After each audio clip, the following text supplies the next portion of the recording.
G9 banana plantation. চারিদিকে দেখুন একটু ন্যাপিয়ার গ্রাস লাগানো হয়েছে। যে জায়গাগুলো ফাঁকা আছে সেগুলোতে পরবর্তীতে আবার আমি ন্যাপিয়ার লাগাবো। এখানে দেখতে পাচ্ছেন ভেন্ডি, একটা ইন্টারক্রপিং করা হয়েছে ভেন্ডির। অ্যান্ড এখানে দেখতে পাচ্ছেন গাছ, এদিকে ধনচা লাগানো হয়েছে এল শেপে, যাতে গাছটা ছায়া পায় দুপুরের পরের রোদ থেকে। এই যে দেখুন, এই ধনচাগুলো মাথাগুলো কেটে ফেলা হয়েছে, কারণ এগুলো অনেক লম্বা লম্বা হয়ে গেছিলো।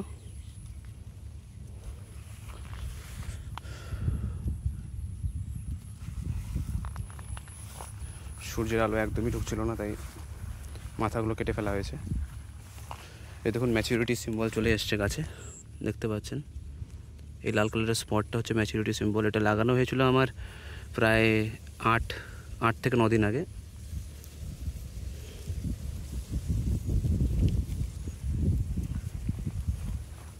আর ভেন্ডিগুলো লাগানো হয়েছিল মোটামুটি 20 দিন আগে। দেখুন ফুল চলে এসছে মোটামুটি। এই দেখুন পিছনের ধইচাগুলো, সেগুলো কাটা হয়নি, কত লম্বা লম্বা। তাই আগালগুলো কেটে ফেলা হয়েছে যাতে রোদ বাতাস একটু পায় গাছ।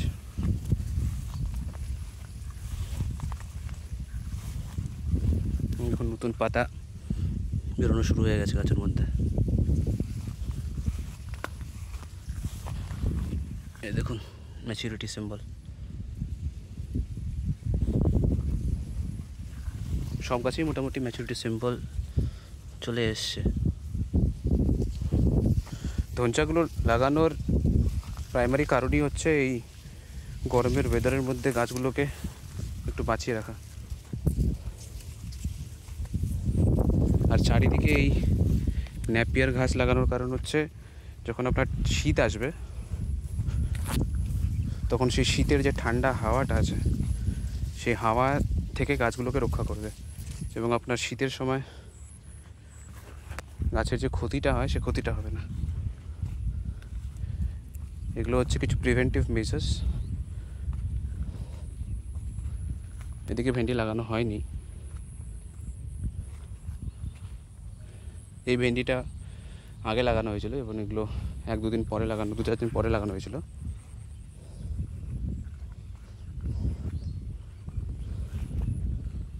এই যে দেখুন,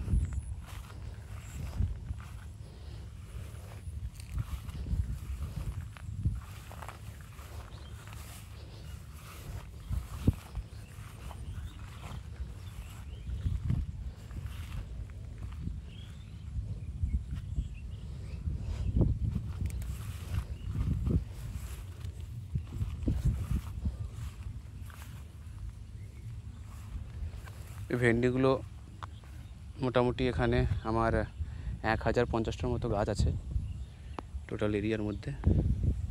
ওই দেখুন, এবং ভেন্ডির গাছ ধরতে গেলে এই সাইডটাতেই ভেন্ডি আছে, ওদিকে ভেন্ডি নেই, ওই পেছনের দিকে ভেন্ডি নেই। তো এখানে মোটামুটি ধরুন আপনার দেখতে গেলে প্রায় 4-5 হাজার ভেন্ডি গাছ আছে। এবং এখান থেকে যেটা আমার আসবে, আমার অ্যাটলিস্ট কিছুটা পরিমাণ লেবার খরচা তুলে দেবে। ঘাস প্রচুর হয়েছে জমিতে, আপনি দেখতে পাচ্ছেন। যদি আমি হাত দিয়ে কামিয়েছি ঘাসগুলো, তাও আবার ঘাস হয়ে যাচ্ছে। এখানে পরবর্তীতে আমি মালচিং করব, এই ধনচাগুলো কেটে ধনচাগুলো এখানে মালচিং করে দেবো। প্লাস পরে আমার ধান লাগানোর পর ধানের যে খড়টা হয় সে খড়টা দিয়ে মালচিং করে দেবো এখানে। আমার গাছ থেকে গাছের ডিস্টেন্স আপনার 7 ফিট রয়েছে, সরি রো থেকে রো আপনার 7 ফিট রয়েছে, আর গাছ থেকে গাছ আপনার 5 ফিট রয়েছে। আমার ড্রিপ নেওয়া হয়ে গেছে, ড্রিপ সেট আপটা করা হয়নি কারণ এখন বর্ষায় চলছে আর আমাকে ঘাসগুলো আরেকবার কামাতে হবে। তাই ঘাস কামানো হয়ে গেলে তারপরে আমি ড্রিপের লাইন বিছিয়ে দেবো। আর দেখতে পাচ্ছেন ওখানে ড্রিপের পয়েন্টগুলো সব করা আছে, সব নিজেই করেছি আমি। পরবর্তীতে খালি লাইনগুলো বিছিয়ে দিলেই কাজটা হয়ে যাবে। ওখানে আমি একটা ক্যামেরা লাগিয়েছি যাতে লোকের উৎপাত থেকে একটু বাঁচা যায়। এই দেখতে পাচ্ছেন এই ধনচা গাছগুলো কত লম্বা লম্বা হয়ে গেছে। এগুলো এক একটা প্রায় 5 ফিট 6 ফিট করে হয়ে গেছে এক একটা। এগুলো আস্তে আস্তে আমরা কাটছি। এদিকে এগুলো কেটে ফেলেছি। ওইদিকে দেখছেন ন্যাপিয়ার। পুরো ফিল্ডটা চারিদিক দিয়ে ন্যাপিয়ার দিয়ে ঘেরা হয়ে যাবে। এখন হাফ ফিল্ড ঘেরা আছে, হাফ ফিল্ড আরও ঘেরা হয়ে যাবে।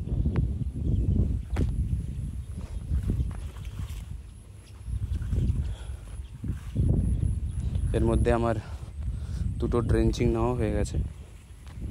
পরবর্তীতে আমি বলবো আমি কী কী ড্রেঞ্চিং দিয়েছিলাম।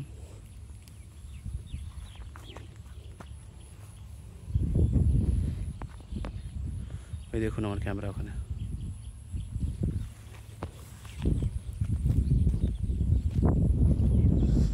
একটি গাছ আমার খুব একটু মানে বড় এসেছিল, সেই গাছটিকে আমি আপনাদের দেখাচ্ছি। মোটামুটি বেশিরভাগ গাছ আমার ওই পজিশনে আসতে আসতে আরও মাসখানেক লাগবে।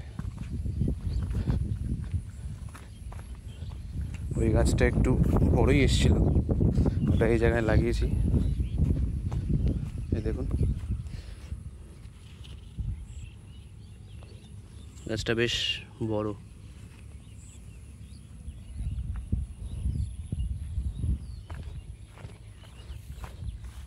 এটা আমার জল বেরোনোর ড্রেন। প্রতিটি বেড থেকে যখন জলটা বেরোবে এই ড্রেনটার মধ্যে গিয়েই আটকে যাবে। ওটা আমার ঘর, ওখানে আমার ড্রিপের সব সেট লাগানো হবে। এই দেখুন এগুলো হচ্ছে প্রুফ যে আপনার জমি কতটা ভালো আছে। আমি কোনো রকম সার ব্যবহার করি না, কেমিক্যাল পেস্টিসাইডস ইউজ করি না।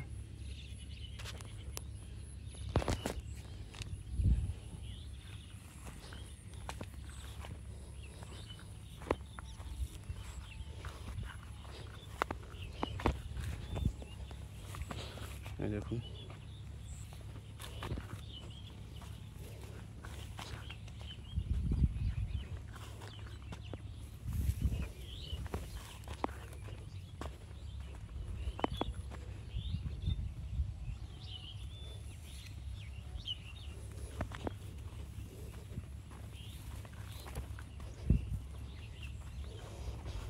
আমাদের এখন ওয়েদারটা বেশ ভালোই ছিল এই কদিন।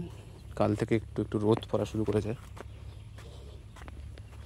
এই দেখুন এই গাছের মধ্যে ম্যাচুরিটি চলে এসছে, ভেতর থেকে আরেকটা পাতা বেরোচ্ছে নতুন।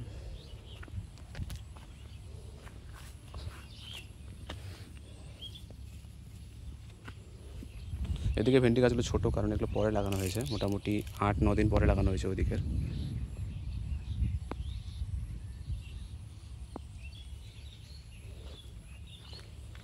জমিটাকে আমি এমনি ঘিরেও দিয়েছি যাতে গরু ছাগল থেকে বাঁচানো যায়।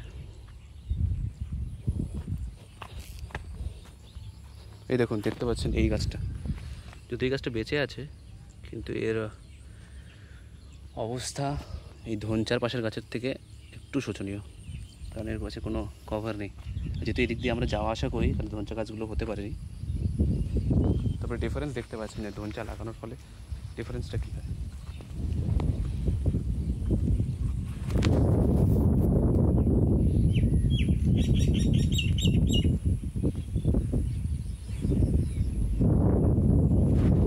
ওখানে আমি ধনচা রেখেছি বীজের জন্য।